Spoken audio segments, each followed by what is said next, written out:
Coucou les filles! On se retrouve aujourd'hui pour un nouveau tutoriel. Donc c'est avec la palette Eden Tropical de chez Lise Wattier, donc pour la collection justement Eden Tropical qui contient des choses, ma foi, assez très jolies.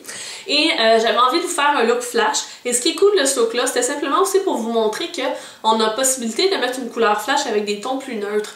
La technique que j'emploie là, c'est une technique simple de venir mettre une couleur plus foncée dans le creux, tout ça. Et vous pouvez le faire avec plusieurs couleurs. Ça fonctionnerait avec un mauve, ça fonctionnerait avec un bleu, ça fonctionnerait avec un vert. Donc amusez-vous justement à créer des looks comme ça. Donc si vous êtes curieuse de savoir comment réussir ce maquillage, continuez de regarder la vidéo. La première étape, application d'une base. Celle que je vais prendre, c'est la Clean Slate 360 degrés Creaseless. J'ai toujours de la misère à dire ce nom-là. Donc c'est celle de Tarte. Faut pas en mettre beaucoup parce que si on en met légèrement trop, elle devient un petit peu pas collante, mais on a comme une espèce de non-uniformité sur la paupière. Donc c'est pas clair ce que je viens de dire, mais bref, prenez-en pas trop. Je pense parce que ça fait longtemps que j'ai pas filmé de tutoriel.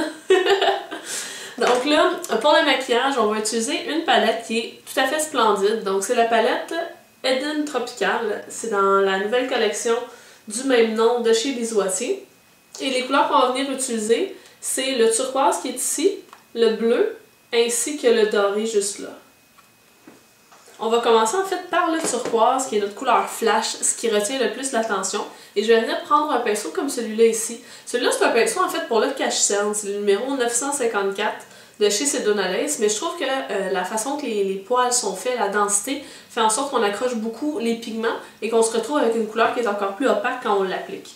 Donc je viens sélectionner mon turquoise et je vais venir l'appliquer sur ma paupière mobile.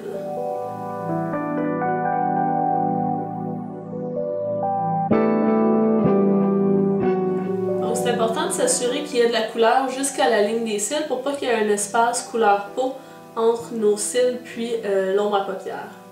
Ensuite de ça, on va venir travailler le creux. Et pour le creux, je vais prendre un pinceau en forme de dôme mais qui est plus petit. Celui-ci, c'est le pinceau repli de l'œil de chez Mary Kay. Et je vais prendre le brun que je vous ai montré un petit peu plus tôt. Et je vais venir vraiment poser la couleur au coin externe, là où je veux le plus d'impact. Donc c'est directement à la limite entre mon creux et l'externe de mon orbite.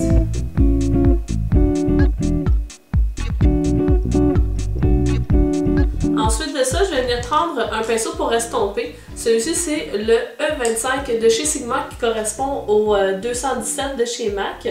Et à la base, il était propre, c'est juste mon estompage avec l'autre œil qui l'a légèrement sali. Donc, je vais tout simplement faire des mouvements de demi-cercle dans mon orbite. Donc, je suis vraiment le creux de mon œil. Et quand j'arrive au coin externe, je donne quelques petits coups vers la ligne des cils pour avoir quelque chose d'uniforme ici dans mon brun. Et là, vu qu'on a estompé, l'impact est moins grand. On va venir en remettre un peu avec notre pinceau plus précis. Et on réestompe.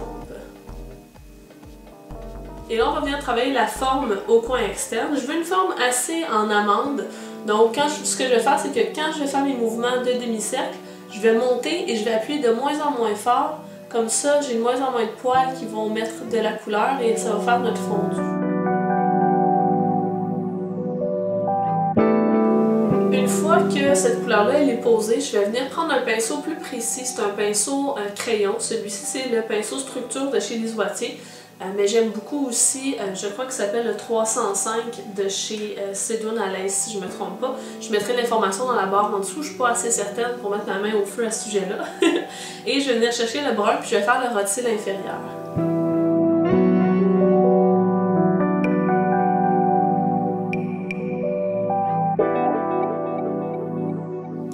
Pour le coin interne, je vais reprendre le même pinceau crayon et un petit peu de doré.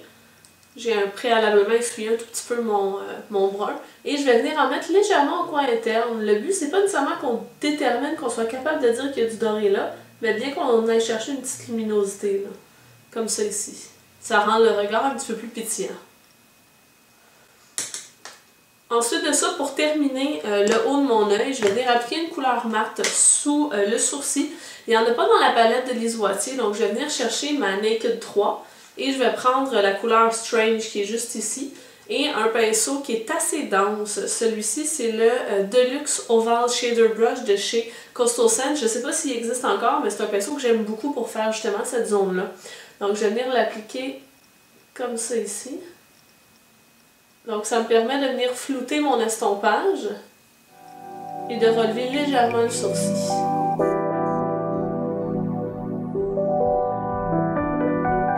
Étant donné qu'on perd toujours de l'intensité de notre couleur flash quand on fait l'estompage et compagnie, je vais venir reprendre un tout petit peu du turquoise avec mon pinceau initial pour justement venir redonner de la vibrance.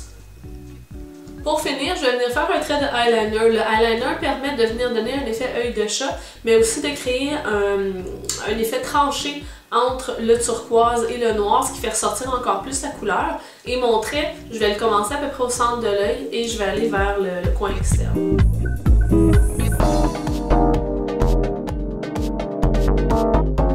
Et voilà, et là on met du mascara.